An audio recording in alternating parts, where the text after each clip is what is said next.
სადიპლომო ნაშრომების მომზადება. ამისთვის არის განკუთვნილი ეს არხი, რომელზეც ახლა თქვენ იმყოფებით და რომლის ვიდეოსაც თქვენ უყურებთ. არხის მიზანი არის მაგისტრანტების და დოქტორანტების დახმარება სადიპლომო ნაშრომების მომზადების პროცესში.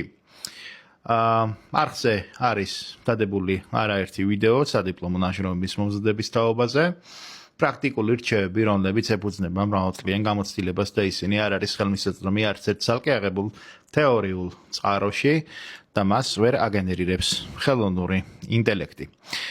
როგორ უნდა მოვიქცეთ იმ შემთხვევაში, თუ ჩვენ გვინდა, რომ ჩვენი კვლევის ჰიპოთეზა დადასტურდეს ბრჭყალებში.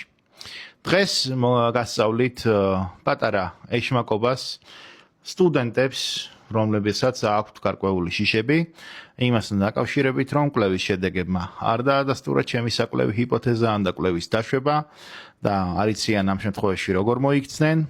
აქვთ შიში იმასთან დაკავშირებით, რომ ღირებულებას დაკარგავს სადიპლომო ნაშრომი და ეს აისახება მათ საბოლოო შეფასებაზე. როგორც უკვე არაერთხელ თქვი, ეს არის მცდარი წარმოდგენა, თუმცა თუ მაინც და მაინც თქვენ გინდათ, რომ აჩვენოთ, რომ თქვენ მოახერხეთ თქვენი კვლევის ჰიპოთეზის ან და დაშვების დადასტურება, არსებობს ერთი მარტივი ხერხი, ეშმაკობა. საქმე იმაში არის შემოძვირფასებო, რომ კვლევის ჰიპოთეზა და კვლევის დაშვება არის ისეთი რაღაცეები, ნაშრომის ისეთი ნაწილები, რომლებიც იწერება დაახლოებით ერთ აბზაცად სადიპლომო ნაშრომში თუ რაღაცა სადისერტაციო ნაშრომზე არ არის საუბარი, სადაც რამოდენიმე კვლევის დაშვება გვაქვს და იწერება ხოლმე ძირითადად სადიპლომო ნაშრომის პროექტში, ეგრეთ წოდებულ პროსპექტუსში. ინგლისურად ამას ქვია proposal-ი. საქმე იმაში არის, რომ სადიპლომო ნაშრომზე მუშაობის დროს proposal-ში ჩაწერილი კვლევის ჰიპოთეზას და კვლევის დაშვებას აღარავინ აღარ აქცევს ყურადღებას მაშინ, როდესაც უკვე ხდება სადიპლომო ნაშრომის დაცვა.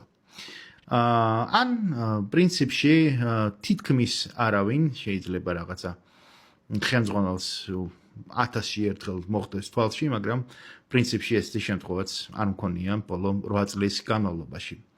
აქედან გამომდინარე, როდესაც თქვენ მიიღებთ თქვენი კონკრეტული კვლევის შედეგებს და კვლევის შედეგები გიჩვენებთ, რომ არ დასტურდება თქვენი კვლევის ჰიპოთეზა ან და დაშვება, რა უნდა გააკეთოთ? უნდა მოარგოთ თქვენი კვლევის ჰიპოთეზა ან და კვლევის დაშვება მიღებულ კვლევის შედეგებს.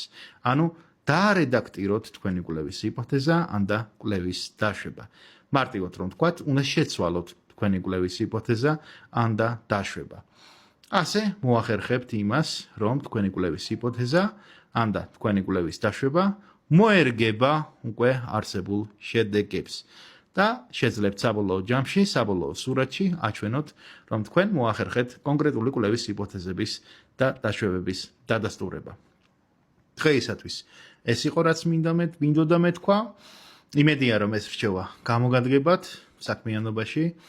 გისურვებთ წარმატებებს, გამოიწერეთ არხზე მუდმივად იდება ვიდეოები სადიპლომო ნაშრომების მომზადების თაობაზე, პრაქტიკული რჩევები, რომლებიც გამოსადეგია სამეცნიერო კვლევების ჩატარების პროცესში. გისურვებთ წარმატებებს. მომავალ შეხვედრამდე.